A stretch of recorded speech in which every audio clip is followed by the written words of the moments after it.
Hello everyone and welcome to Cooking with COVID. That's right, as long as you're cooped up in your house because of the quarantine, why not learn some useful new skills like how to cook?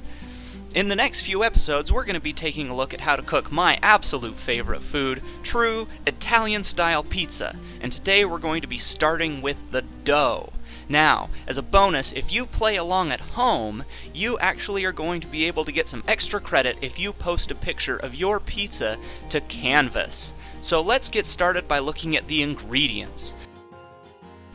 Now, true Italian-style pizza only has 4 simple ingredients, and here they are. First, you're gonna need flour. Any flour works, but I like bread flour. You need yeast, you need warm water, about the temperature of a bath, and you need salt. Now, we're going to be preparing our pizza dough in a stand mixer, but you can do this with any old bowl and a spoon. Doesn't matter what equipment you have, just keep it simple. Pizza dough's very forgiving.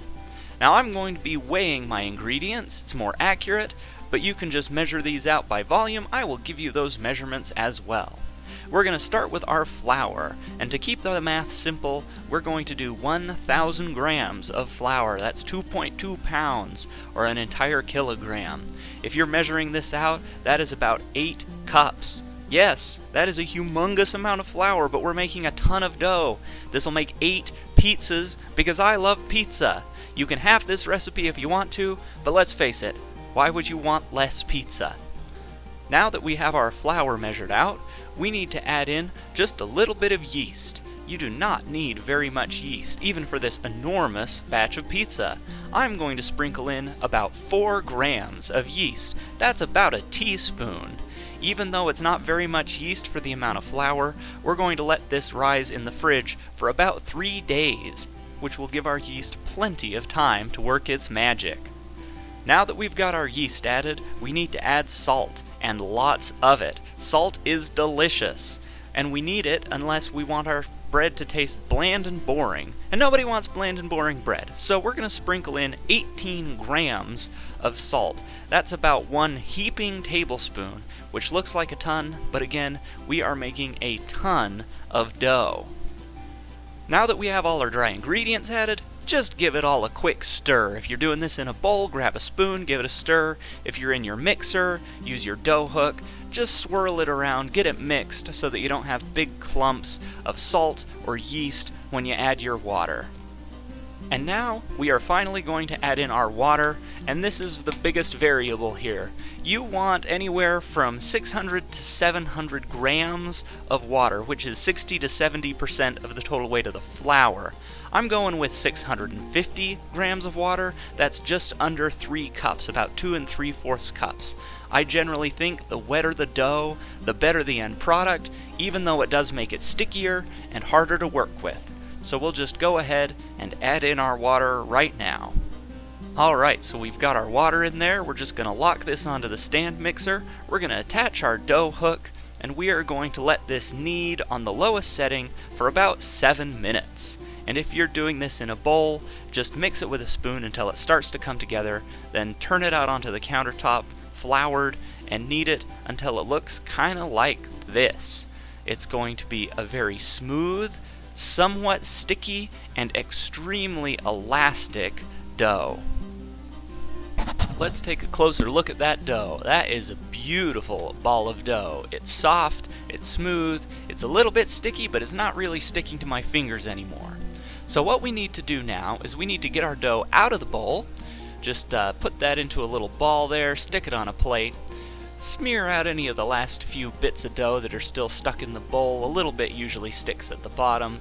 And then we need to oil up our bowl because we're going to let our dough rise in there. So we're just going to add a little bit of olive oil right into our bowl. Just that's fine, no problems. Pour a little bit in there and then swirl it around with the dough. You're going to use the dough basically like a paintbrush to spread oil all over the inside of the bowl. I like to form it into a rough ball first with a smooth top, and then I'm just going to dump that right in the bowl and then swirl the dough ball around, and this is going to coat both the dough ball and the bowl in that olive oil. And you can use any kind of oil here, canola oil. You can even just spray the inside of the bowl with some Pam or cooking spray. Doesn't really matter. You just want to make sure that that ball of dough is not going to stick to the inside of your bowl. So once you've got it all oiled up, very simply, you just need to pop a little plate on top of that and let it rest for about 1 hour. Alright, it's been an hour. Let's see what we have for our efforts. We have a big ball of beautiful dough that's about doubled in size. Now, we need to flour a work surface so that this dough ball doesn't stick. I'm just going to sprinkle on a little bit of all-purpose flour here, nothing too fancy, alright? Then we're going to take our dough ball and we are going to dump that out onto our work surface. Should come out relatively easily, and look at that beautiful ball of dough. It's puffy, it's soft, it's not really sticky anymore. The yeast has broken down some of those sticky fibers in the bread. So what we're going to do now is we are going to cut this up into 8 equal-sized pieces. I like to weigh mine. You don't have to. If you are weighing it with the ingredients we've put in, you're shooting for about 210 grams if you're breaking this into 8 sizes, but you can just eyeball it. So however you want to do it, get your dough divided, and then we'll move on to the next step. Alright, so I have my 8 wads of dough, and what I want to do now is grab a bunch of small little bowls or Tupperware containers. You can also just lay these out on a cookie sheet, and you want to oil these again so that the dough doesn't stick, because this is where most of the rising is going to happen.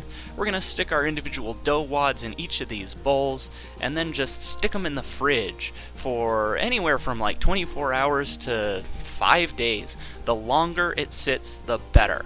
Now, to form each of these, you're just going to take each dough wad and you're going to tuck the edges underneath so that the top ends up really smooth, and then you just plunk it down in the bowl now that you've made a nice tight little ball of dough. So repeat this with all 8 dough balls, and then you're going to stick them all in the fridge, put lids on obviously, and just let them sit for 24 hours minimum, anywhere up to 4, 5, 6 days. The longer it goes, the better. Personally, I think the sweet spot for this is about 3 days in the fridge. And that's going to do it for our pizza dough, the most important part of the pizza. Next time, we're going to be taking a look at the sauce, which is so easy, and then the time after that is going to be building the pizzas and baking them. So please stay tuned, like and subscribe, comment, and if you want to play along at home, there is a discussion on Canvas where you can post pictures of your pizza, questions, comments, anything you want, and again, there is extra credit in it if you are going to be making this at home.